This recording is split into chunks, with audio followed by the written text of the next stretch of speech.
Hello there, Ray here, and today we will be looking at some new 1.17 AFK farms. First, we'll be looking at the big Dripleaf Farm, and then we'll be looking at the hanging roots. Now, there has been some recent changes to both Dripleaf and the hanging root. Some of my previous farms that I've designed for these now be updated to work once again. And it would mean the world to me if you guys would subscribe, as I've designed thousands of unique farms and machines over my 12 years of playing Minecraft.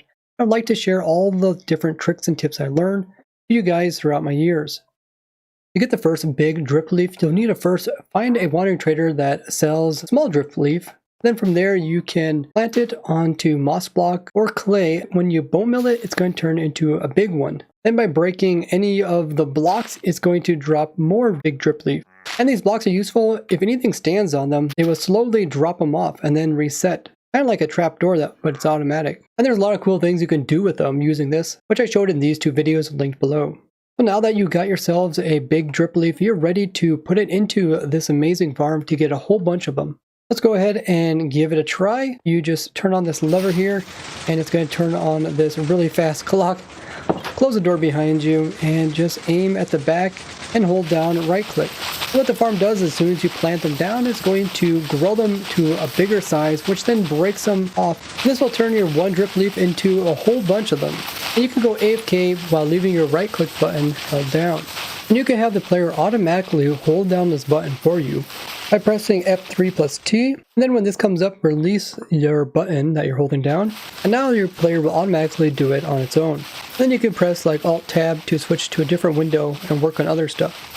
All the loot off the farm can be found in this chest down below, and the on and off switches up here.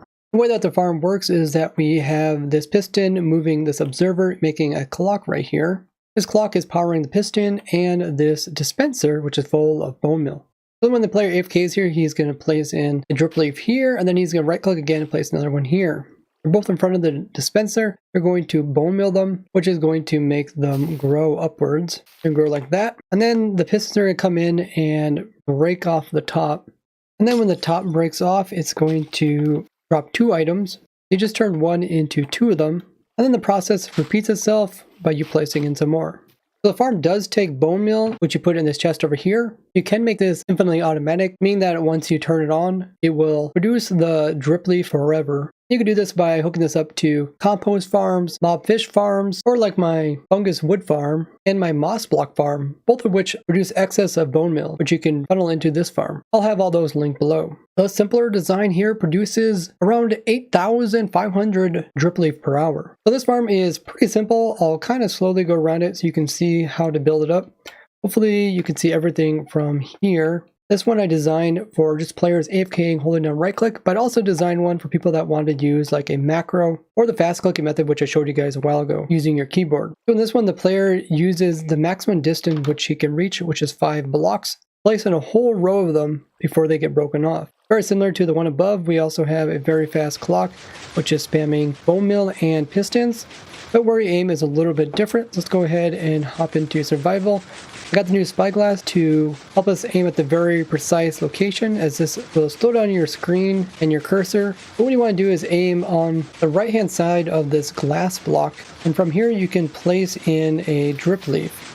And if you spam, you can actually place this entire row of 5 drip leaves all at once, and they all get bone milled, and then they all grow and produce twice as many, and they all get broken off, so it produces a lot more drip leaf per hour than the previous farm. And all the loot will end up in this chest down here. Both farms also have protection for phantoms by having an opaque block above the player, and also by keeping the player secure with a door. Now you can run this fast one also while being AFK. Using the same F3 plus T trick, but you can also use the trick that I showed where if you switch your controls, so your right click, you change it to a button on your keyboard, it will now put off a whole bunch of signals every time you hold it down. So if we turn on the farm and we get pointed in the correct location, now if we just hold down that button that we set our right click button for, it's going to start spamming a whole bunch of right click actions, which is going to place in blocks extremely fast. They can actually use up all of your drip leaf. I recommend having a stack in your offhand as well as your main hand. Now the F3 T trick won't work when you rebind your mouse keys. You'll need to have a weight held down on that key in order for it to spam click. using the fast clicking trick, this one produces around 47,500 items per hour. So it does need quite a few hoppers in order to pick them all up. So this design is a little bit more complicated to build, but you should be able to kind of see everything from here if you pause the video. There is a dropper pointing into a dispenser. The bone mill is here in the back with some redstone power the entire system. For the most part, it's all pretty easy to see what's going on. The next two farms we're going to take a look at are for the hanging roots. There's a few ways you can get the hanging root item. One of them is by getting a moss block from a wandering trader, bone milling it until you get an azalea, then bone milling that until you get a tree out of it, which will convert the moss into a rooted dirt. Then the rooted dirt can be bone milled to produce a hanging root. Alternatively, you can purchase a rooted dirt directly from these guys. Then using shears on these blocks will give you your item. The main use for this block is for decoration. Now I have previously made a video on my hanging root farm, but they changed it so now you're able to break these blocks off instantly instead of taking a while. That means I can make these farms much faster than previously.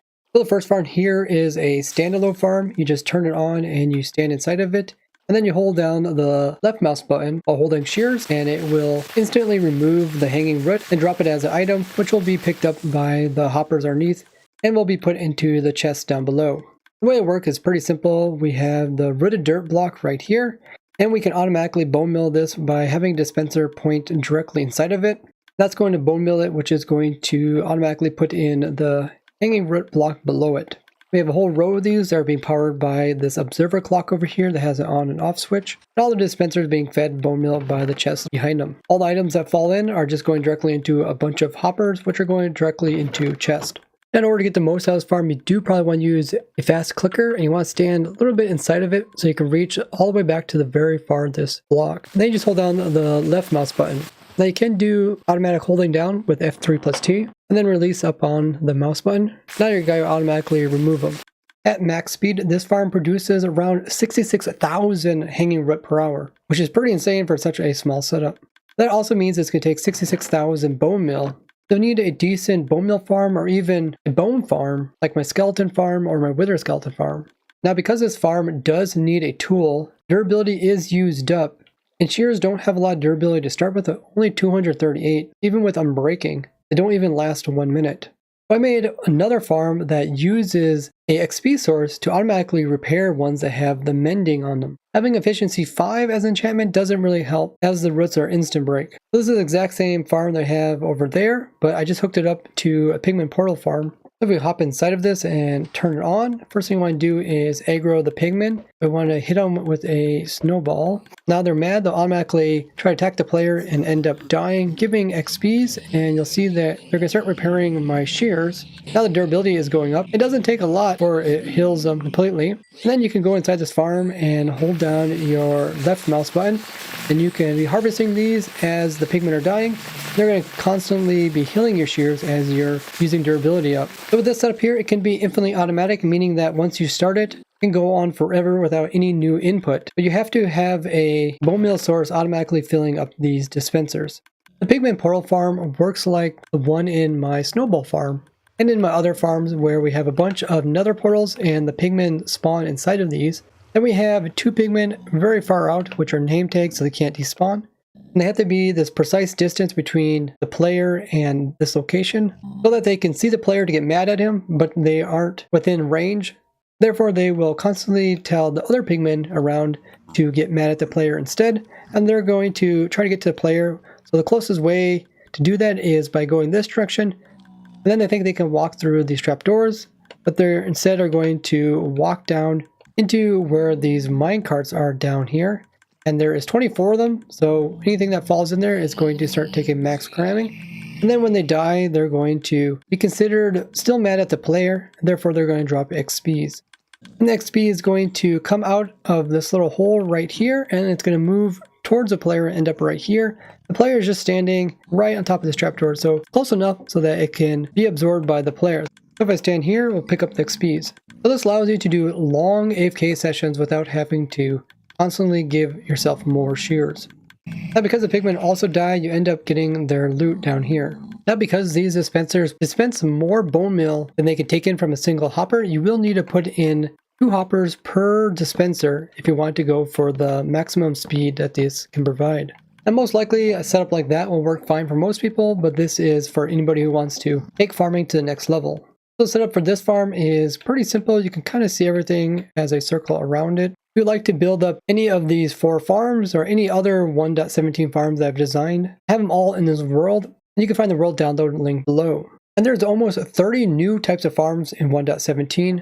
If you want to learn all about them, check out my Simple Farms and Machines playlist, which goes over all of them. I hope you guys enjoyed this video covering these simple 1.17 farms. And if you found this video useful, make sure to leave a like as well as share it with other Minecrafters so they can learn about the large amount of automation that is in the game. I would like to thank you guys for watching, and I'll see you guys in the next one. Bye-bye!